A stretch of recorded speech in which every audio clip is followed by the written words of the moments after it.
Rádio Rio de Janeiro, a emissora da Fraternidade, passa a apresentar Luz na Penumbra, programa que leva ao seu coração a mensagem da doutrina espírita.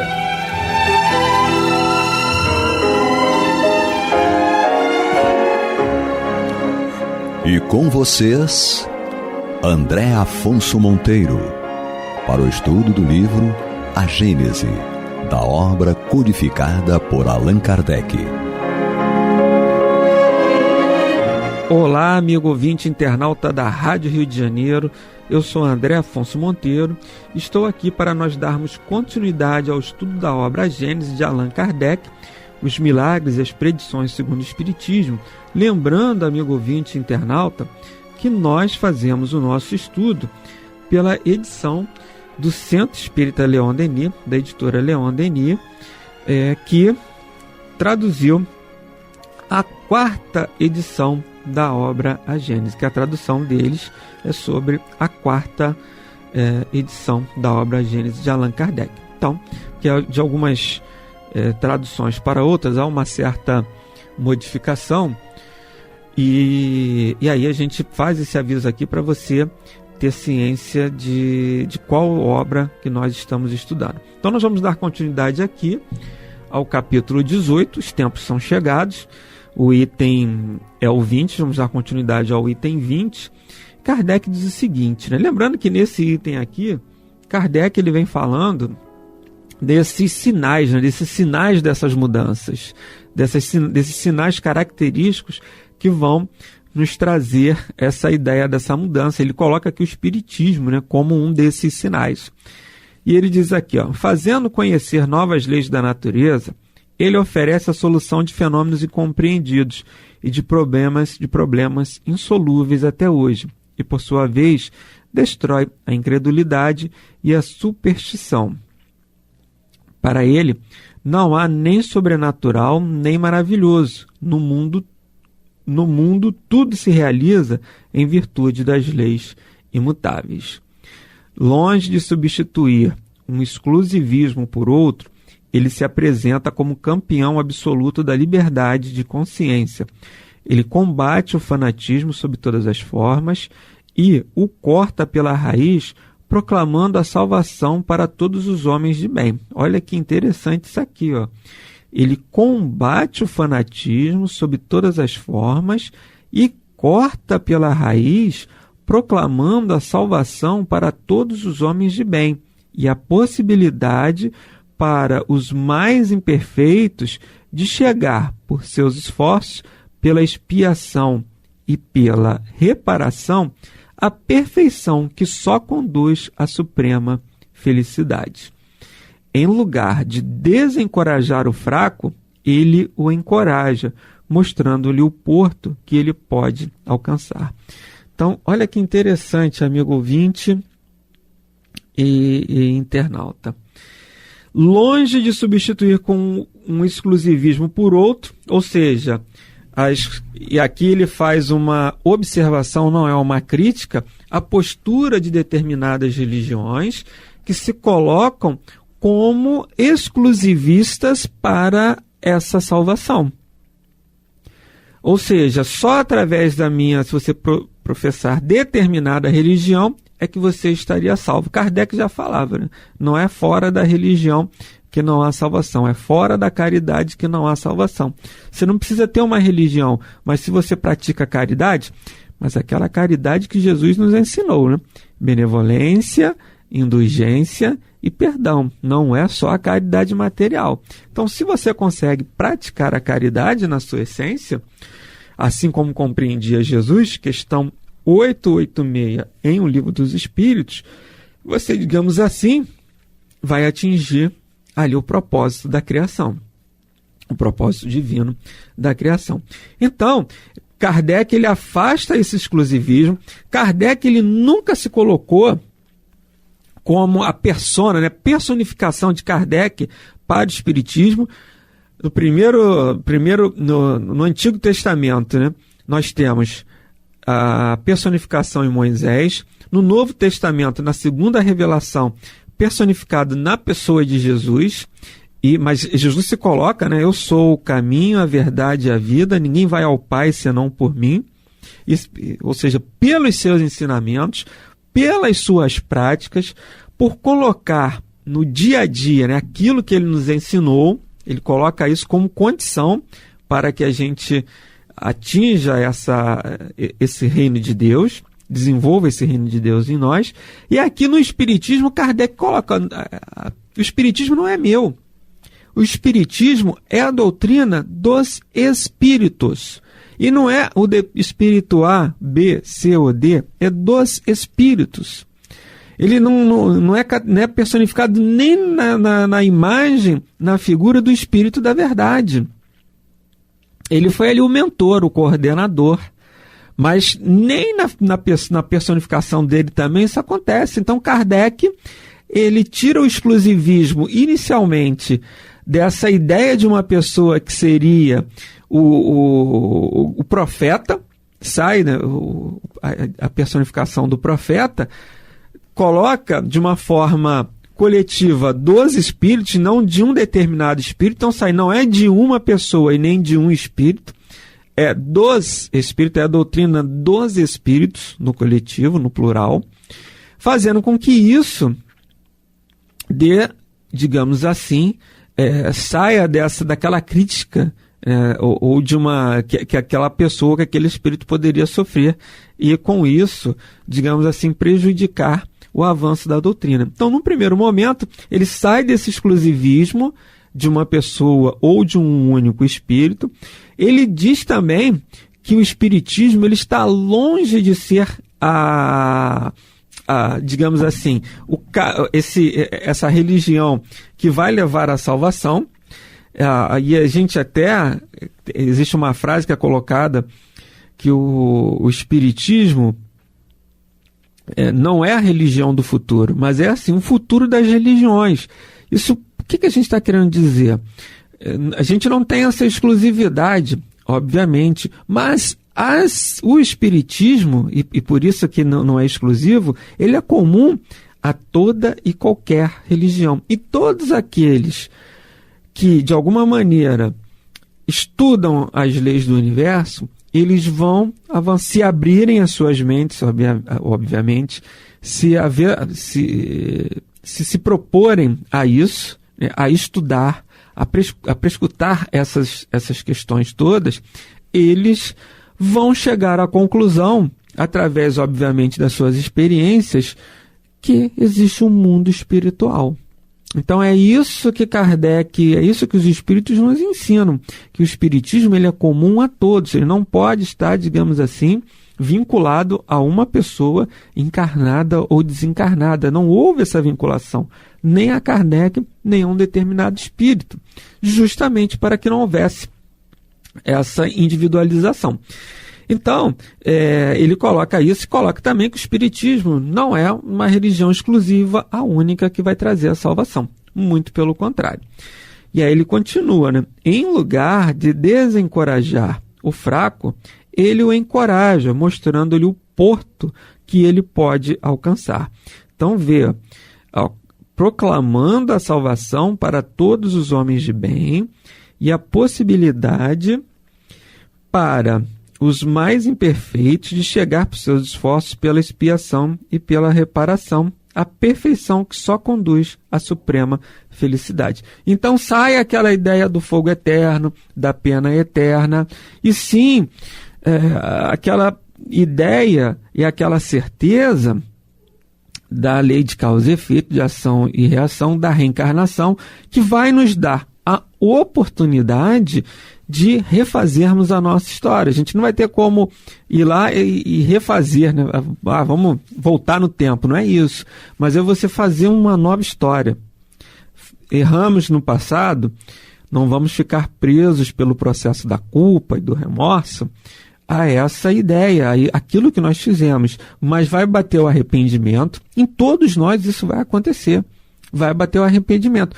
Pode ocorrer do remorso? Sim, pela nossa dor, pela nossa culpa, pela nossa ignorância, a gente pode até ficar preso no remorso.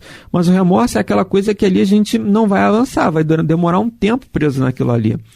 E o arrependimento, não, eu me arrependi daquilo que eu fiz, é como se você pedisse desculpas a Deus. É como se nós pedíssemos esse perdão a Deus, como se ele pudesse se sentir ofendido conosco, né? Mas a reparação, a expiação, é esse processo de pedido de desculpas que vamos fazer com as leis de Deus que ofendemos pela nossa imprevidência, e vamos ter a oportunidade de não cometer mais aquele erro. Pode ser que a gente escorregue ainda na prova, na expiação, na experiência, e volte a cometer erros, sim, mas a gente vai ali sendo testado, aprendendo, sendo defrontado com situações que venham a fazer, agora ele está pronto, isso aqui ele não vai passar mais por aquilo. Então, se você ainda não consegue perdoar, a vida, a experiência, ela vai te apresentar necessidades de exemplos, né, de perdão, para você aprender como é que se perdoa, que existe a possibilidade do perdão, e ela vai te dar também casos no dia a dia que você vai ser defrontado com a necessidade de perdoar. E enquanto a gente luta contra isso, ainda não estou conseguindo perdoar. Então vai ser apresentado de tempos em tempos situações em que você vai ter a opção, vai ter a possibilidade de praticar o perdão. E quando você estiver praticando isso de uma forma natural, espontânea, você venceu essa prova, você venceu essa expiação. Mas, amigos ouvintes, eu sou André Afonso Monteiro. Nós estamos fazendo o estudo da obra A Gênese, capítulo 18, os tempos são chegados. Nós estamos utilizando aqui a versão publicada e editada pela editora Leon Denis, que foi a tradução da 4ª edição da obra do original de Allan Kardec. Então, amigos, essa questão da expiação, da reparação, ela parte desse arrependimento de nós nos conscientizarmos de que estamos fazendo algo que é errado. Isso pode se dar numa própria existência ou não. E vamos ser defrontados com novas experiências para ver se a gente vai, digamos assim, cometer o mesmo erro ou não, até que aquilo não aconteça mais de uma forma natural conosco. Então Kardec continua aqui.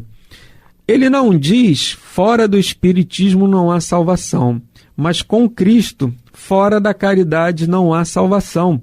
Princípio de união, de tolerância, que reunirá os homens num sentimento comum de fraternidade, em lugar de dividi-los em seitas inimigas. Olha que informação, né? Ele não diz, fora do espiritismo não há salvação, mas com Cristo, fora da caridade não há salvação. Princípio de união, de tolerância, que reunirá os homens num sentimento comum de fraternidade em lugar de dividi-los em seitas inimigas. Ou seja, porque toda vez que a gente admite que o seu pensamento que é o correto, que a religião que você professa é aquela que vai salvar, e você quer convencer as pessoas daquilo, você, ao invés de criar um fator de união, você cria ali uma desunião, uma desagregação, porque cada um querendo provar para o outro que está correto. Em determinado momento, todos nós, e a gente vê isso até, hoje nós estamos com um caso grave, né, no nosso planeta, que é a questão ali da falta de compreensão entre duas nações, uma ali disputando com a outra, e a gente aqui não entra no mérito quem está certo ou quem está errado, mas sim que há um grande egoísmo, uma grande raiva ali que alimenta aquela guerra. E temos também a questão, principalmente aqui no Brasil, hoje, atualmente, a questão política que divide o país, que divide as pessoas, e as pessoas querendo convencer as outras de que o político que ela vota ou que ela gosta, que é a pessoa que está certa, que o outro está errado. E mais uma vez nós não entramos aqui no mérito de quem está certo, de quem está errado, quem é o bom, quem é o mal, se é que existe essa possibilidade de reflexão, mas isso cria intolerância, raiva. As pessoas não querem debater e conversar sobre. As pessoas querem convencer as outras de que elas estão certas. Eu estou certo, o meu político é o certo, você tem que me aceitar. E você tem que fazer aquilo que eu estou te falando. Da mesma coisa na religião. A minha religião que é certa, a minha religião que salva, você tem que seguir a minha religião. E isso acaba criando a intolerância, guerras santas. Né? Como é que pode existir guerra santa? Há uma contradição, há uma incompatibilidade nesse termo. Né? Se a guerra não pode ser santa. Então, uma coisa é você divergir. Uma coisa é você realmente, né, é você ter um pensamento diferente. Ninguém é obrigado e ninguém vai pensar igual e ter a mesma opinião sobre determinado assunto igual às demais pessoas. Não. Isso não, até porque somos individualidades. Não existe ninguém é exatamente igual, espíritos iguais. Podem existir espíritos similares que vão criando vão se assimilando, né? Criando ali comportamentos similares, mas não iguais. Cada um tem o seu código genético, cada um tem o seu DNA diferente, distinto, que é para justamente, né? Nosso corpo é assim, que dirá no nosso espírito. Então, cada um vai pensar de uma maneira. Cada um vai ter uma preferência por um clube de futebol, por uma escola de samba, por um partido político, por uma religião, e todos temos que respeitar isso. Por uma orientação sexual, todos vamos ter que respeitar as escolhas e não podemos impor escolhas às outras pessoas, da mesma maneira que também não podemos aceitar que as pessoas venham impor escolhas para nós. Temos que fazer esse contratempo. Eu não vou nem impor e também não vou aceitar tudo isso que nós estamos falando de uma forma cristã, de uma forma educada. Também não vou aceitar que venham me impor determinadas possibilidades que eu, digamos assim, não concordo. Não vou compactuar com aquilo.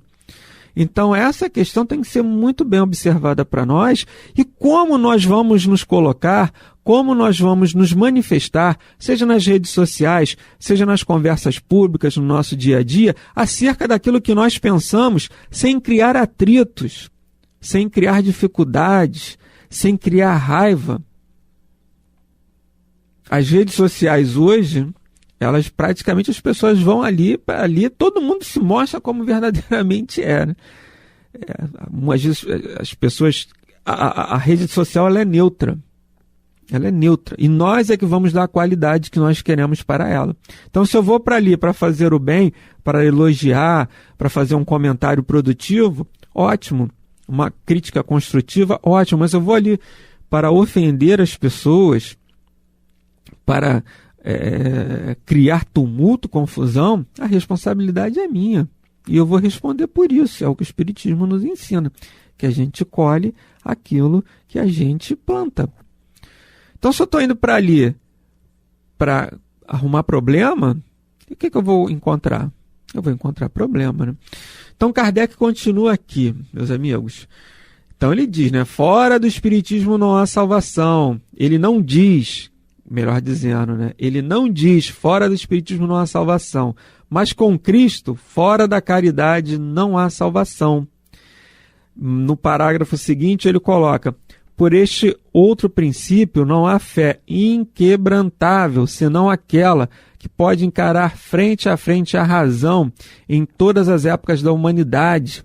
O Espiritismo destrói o império da fé cega, que aniquila a razão, da obediência passiva que embrutece. Ele emancipa a inteligência do homem e ergue o seu moral. Que é o que a gente acabou de falar. Não vamos impor nada a ninguém, nem vamos obedecer cegamente, deixar que as pessoas imponham determinadas condutas que a gente não coaduna. Continua aqui. Coerente consigo mesmo, ele não se impõe, diz o que é, o que quer, o que dá, e espera que venham a ele livremente, voluntariamente.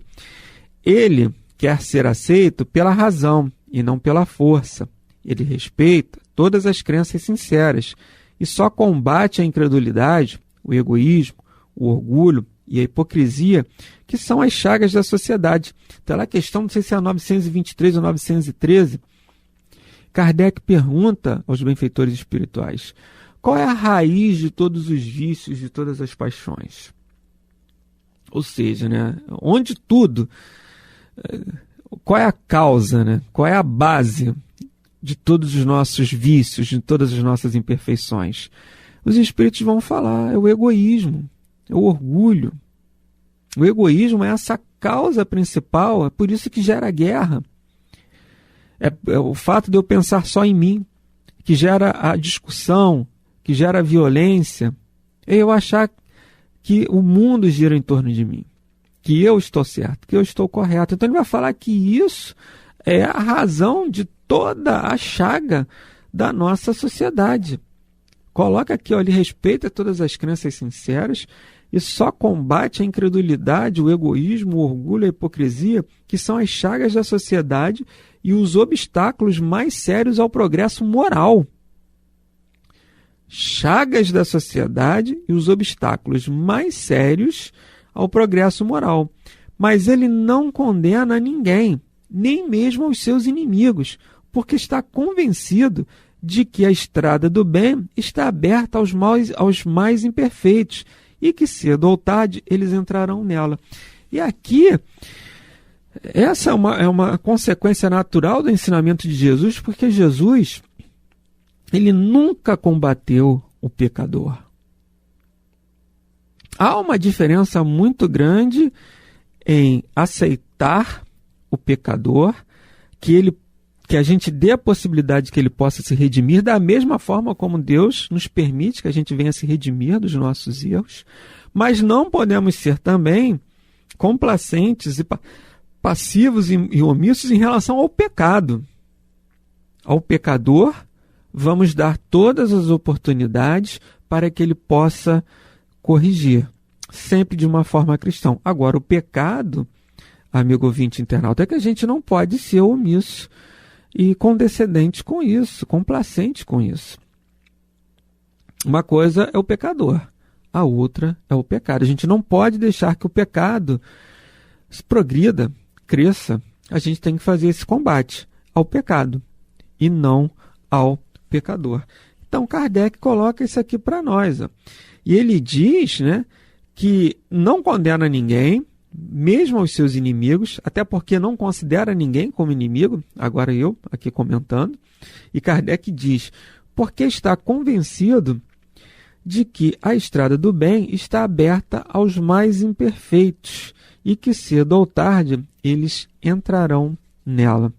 Ou seja, todos vão ter as mesmas oportunidades. Nós lembramos até da parábola, né, dos trabalhadores da última hora. Existem aqueles que estavam já de pé cedo, esperando o chamado. Tem outros que só durante o dia é que se colocaram à disposição para receber o chamado, e outros, os últimos, que só se colocaram à disposição na última hora. Mas todos obtiveram o mesmo resultado.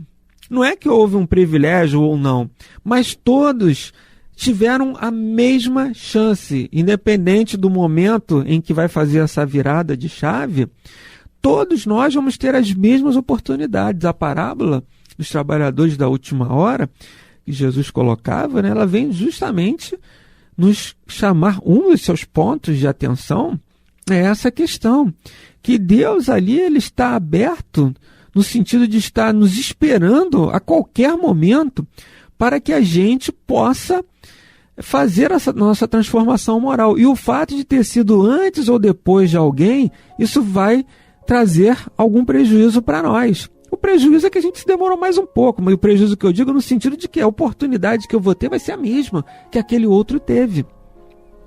Ele simboliza isso com um pagamento, né? Então quem chegou primeiro e quem chegou depois teve o mesmo pagamento, ou seja, teve o mesmo resultado.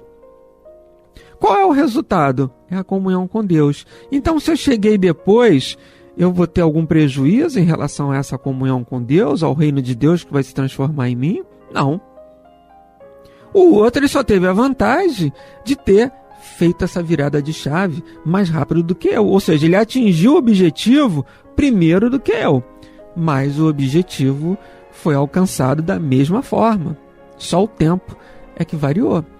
Então, amigos ouvintes, nós chegamos aí ao final do programa de hoje, desejando a todos muita paz em seus corações e até a próxima semana, se Deus quiser. Você está ouvindo o programa Luz na Penumbra.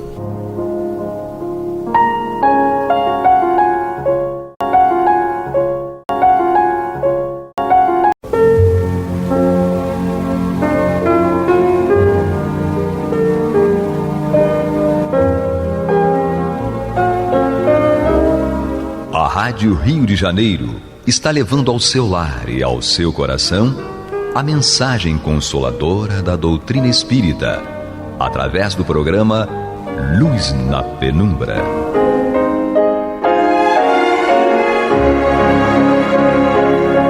E agora com vocês, Nádia do Couto Vale, para comentar o céu e o inferno ou a justiça divina segundo o Espiritismo, da obra codificada por Allan Kardec.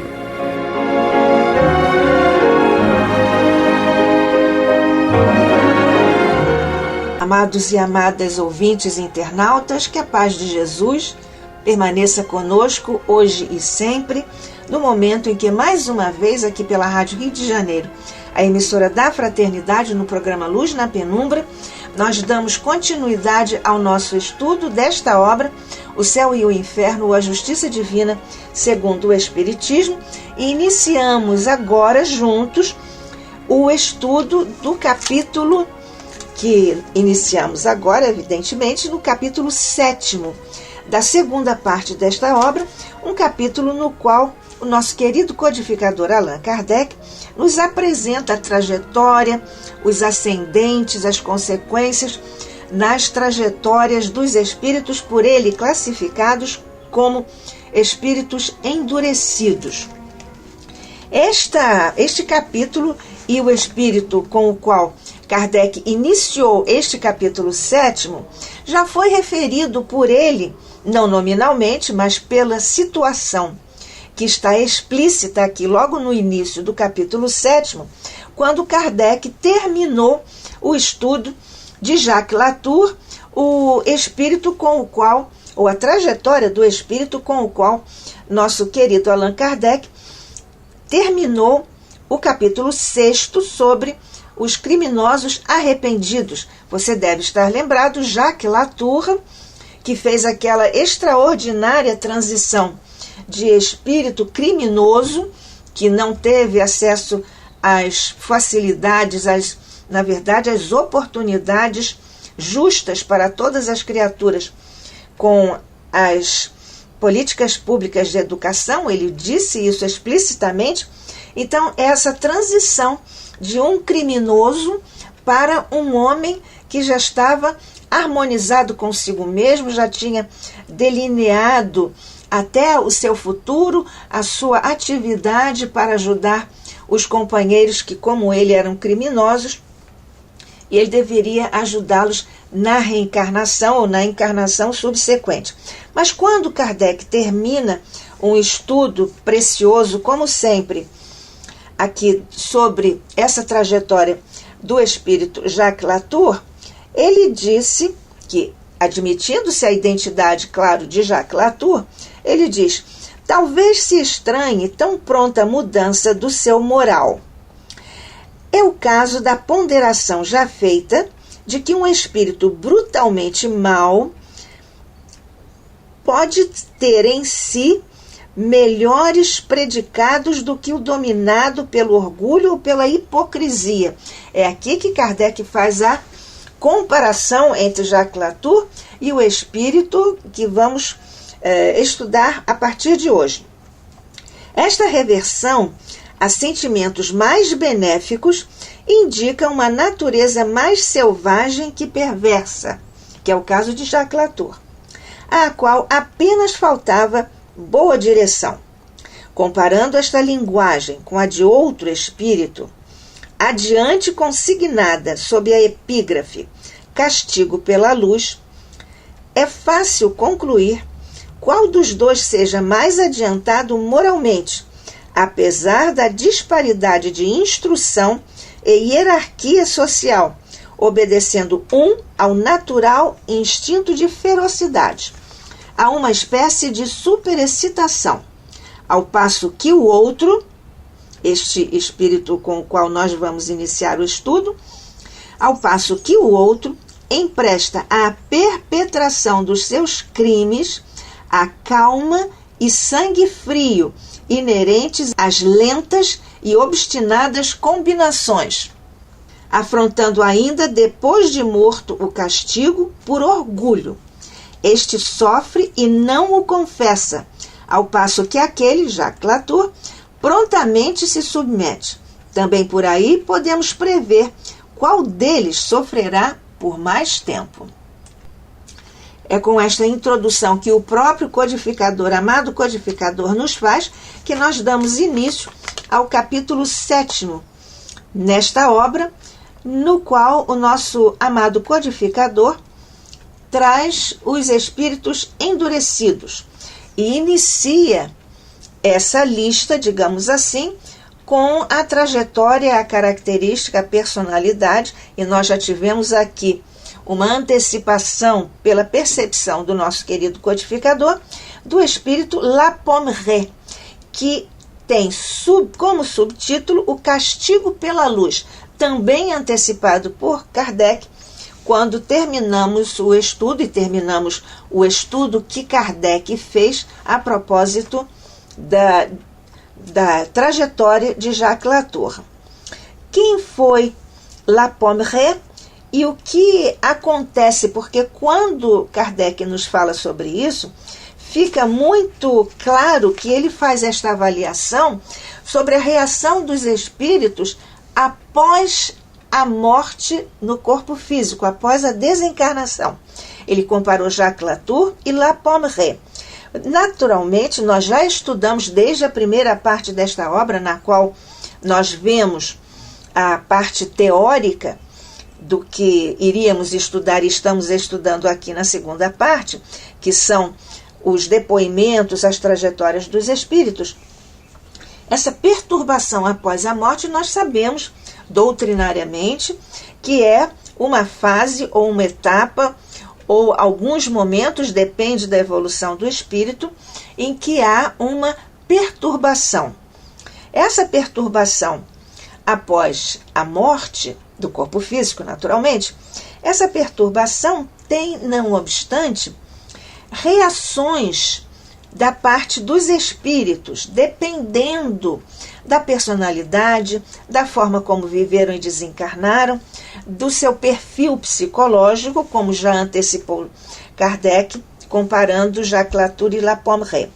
Nós vemos que as reações à perturbação podem estar sob o aspecto de uma apatia ou de um desligamento da realidade.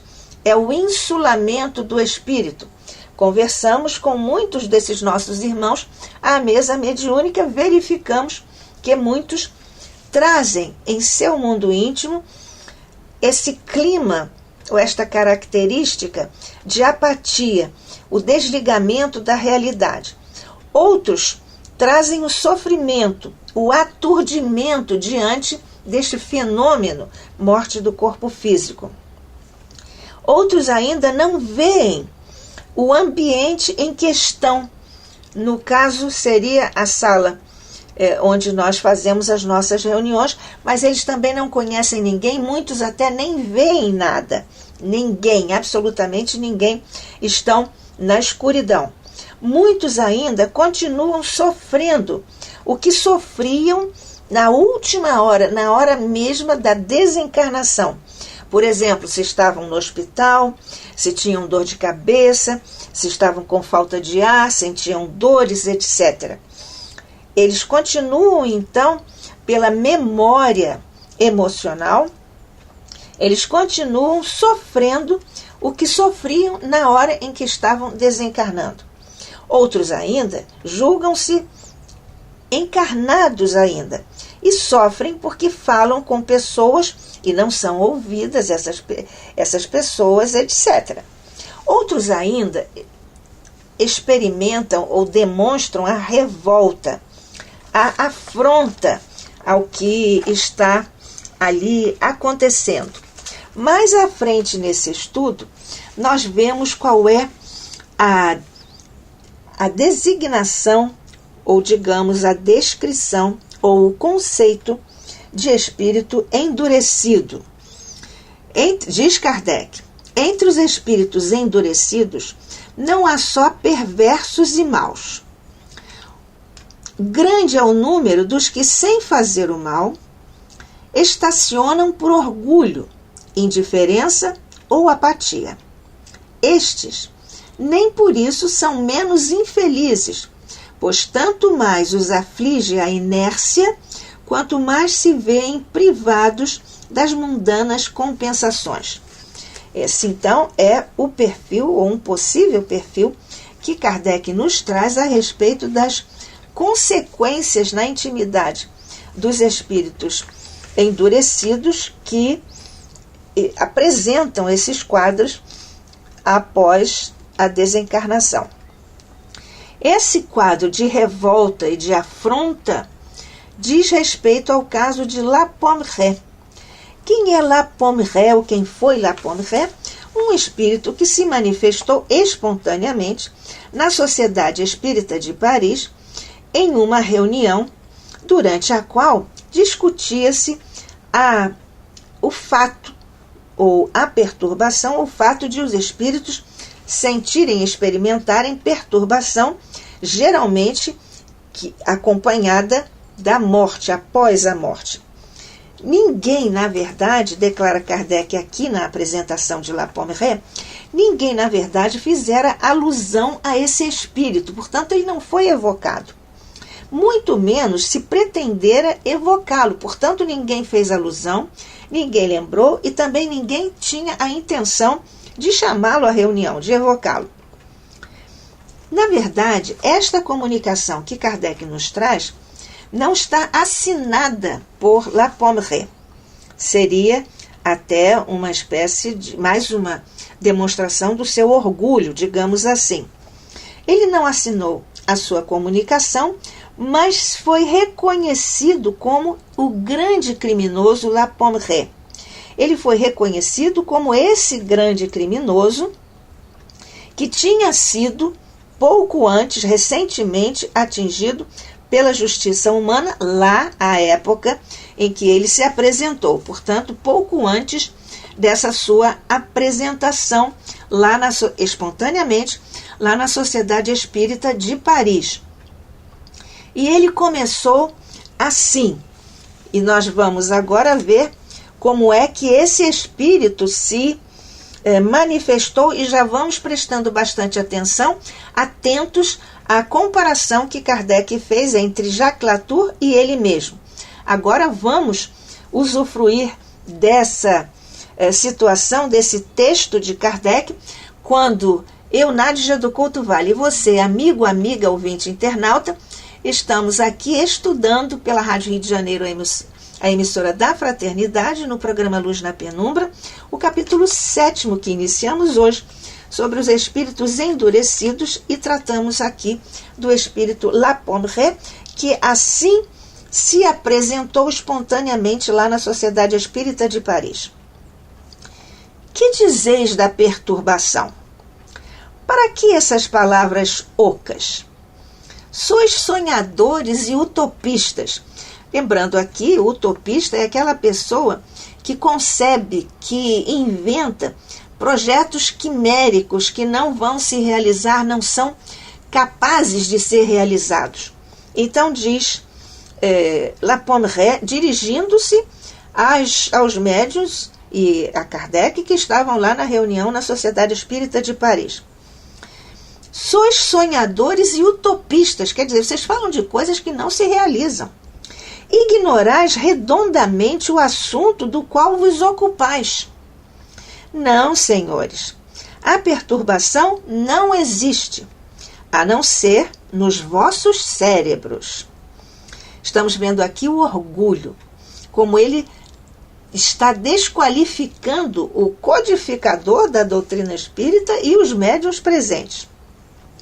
Estou bem morto, diz La Pommeraye, tão morto quanto possível, e vejo claro em mim, ao derredor de mim, por toda parte. Portanto, ele está dizendo que ele não estava na escuridão. A vida é uma comédia lúgubre. Lúgubre, nós sabemos, é um termo que se relaciona à morte, aos funerais. Evoca esse termo, essa palavra evoca a morte, a coisa macabra, a coisa fúnebre. Então ele diz, a vida é uma comédia lúgubre. Insensatos os que se retiram da cena antes que o pano caia. Está dizendo aqui que ninguém tem que sair pelo suicídio. A morte é terror, aspiração ou castigo, conforme a fraqueza ou a força dos que a temem, afrontam ou imploram. Mas é também para todos amarga irrisão. Irrisão é zombaria, escárnio, desdém. Portanto, ele está dizendo aqui, desqualificando totalmente o estudo, desqualificando uma fase que é naturalmente, pela lei de Deus, naturalmente presente logo após a desencarnação do espírito, que passa, qualquer espírito passa por esse período de perturbação. À exceção, excepcionalíssima situação de espíritos muito evoluídos que não atravessam esse período de perturbação, que, como já dissemos anteriormente, tem uma duração variada, a depender do seu próprio nível evolutivo ou das conquistas que tenha o espírito amealhado até a sua desencarnação. Mas continua aqui o La Pommeraye. Ele diz, a luz ofusca-me. Ora, se ele estava dizendo que estava vendo tudo, muitos espíritos veem, naturalmente. Mas ele aqui diz que a luz ofusca-me. Ofuscar é uma coisa, ver com o benefício da luz é uma coisa. Se estar ofuscado com a luz já é outra coisa.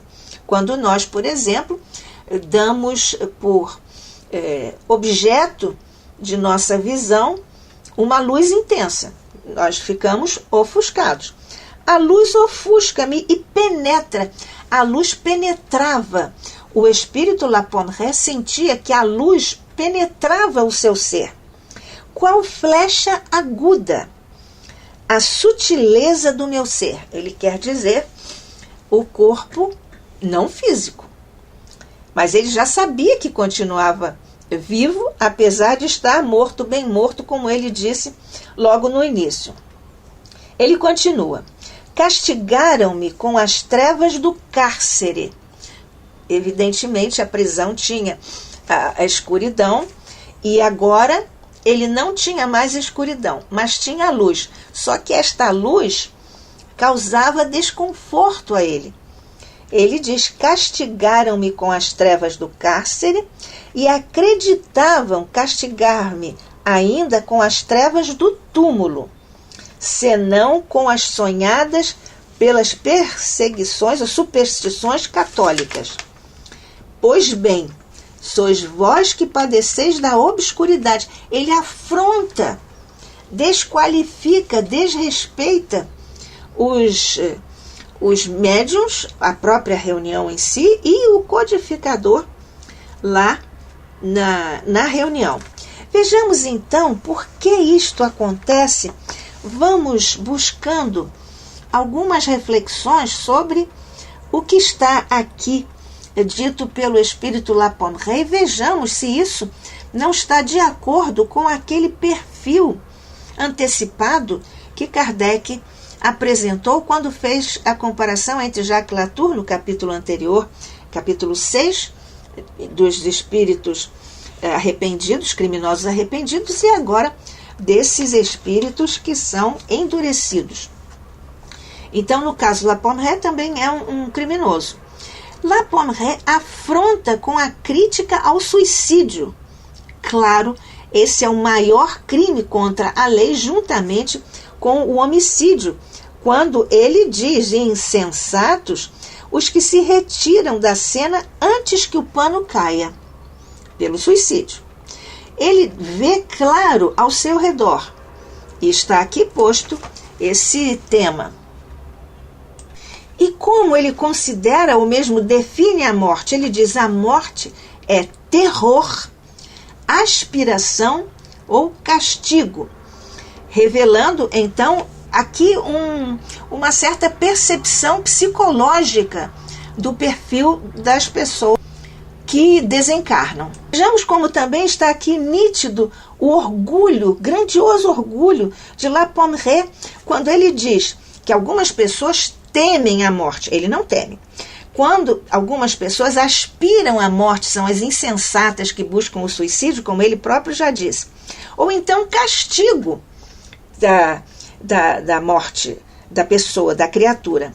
Mas ele então, depois de desqualificar isso, todas as pessoas diante da morte, com essas fraquezas ou essas aspirações, enfim, com essas características no mundo íntimo, ele então acaba se colocando, desqualificando, zombando mesmo, nós poderíamos dizer de uma certa forma, debochando, que a vida é uma comédia lúgubre.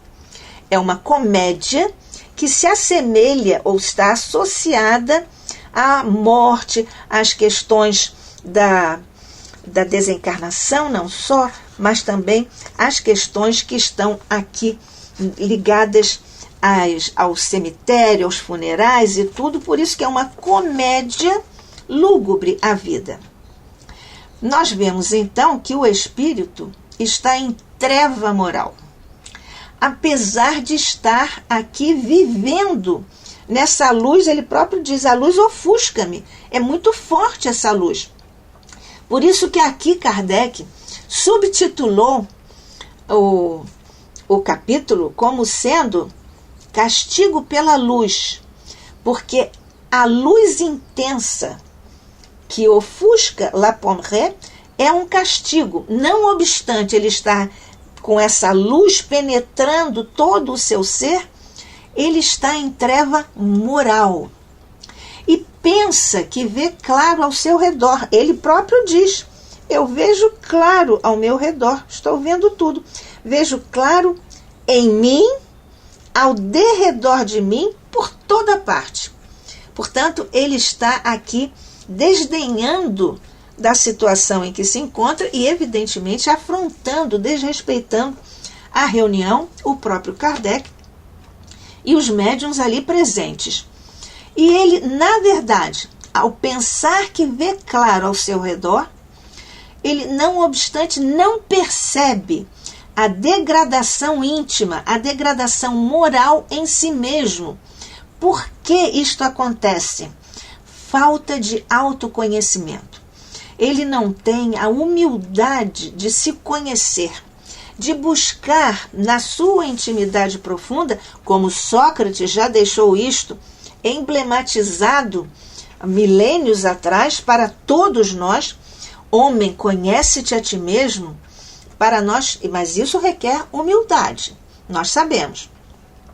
Para nós nos autoconhecermos, é preciso nós estarmos preparados com humildade para conhecermos não só o nosso lado positivo, as questões, as vitórias que nós já tivemos sobre nós mesmos, as conquistas, mas também e muito especialmente o nosso lado sombra, se usarmos a terminologia junguiana, o lado sombra que cada um de nós tem, precisa ser também conhecido, porque esta é uma limitação nossa, temporária, porque pela lei de Deus todos nós haveremos de chegar ao nosso desiderato, ao nosso desejo junto dele, e vamos nos tornar, porque somos perfectíveis, vamos atingir esse grau de felicidade. No momento, nós ainda não estamos habilitados a isso, e para isso o grande caminho é o que foi apontado por Sócrates.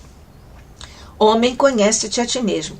Nós vemos aqui que o espírito La Pommeraye completamente encharcado nesse orgulho profundo, ele não percebe o grau de degradação íntima, de degradação moral em si mesmo.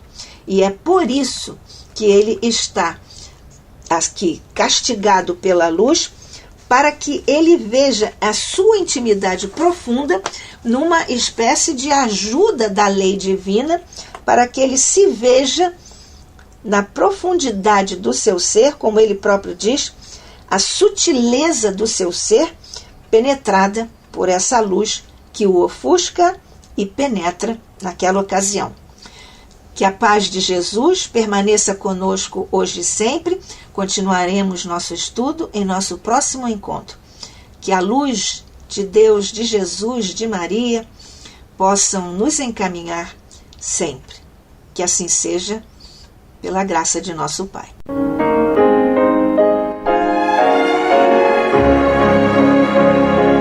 E vamos ouvir agora a prece de encerramento de nosso programa, na voz de Geraldo de Aquino. Jesus, dá-nos coragem para a luta, piedade para os insultos e misericórdia para as injustiças e ingratidões. Limpa nossa alma de inveja e ambições mesquinhas, de ódio e de vingança o nosso caminho. E que dentro em pouco, ao recolher-nos de novo ao calor do nosso leito, para que o sono nos dê a paz e o esquecimento das tristezas humanas, possamos sentir, Senhor, no mais íntimo de nosso ser, a doçura indefinível do Teu amor e a grandeza incomparável da Tua divina presença. Que assim seja.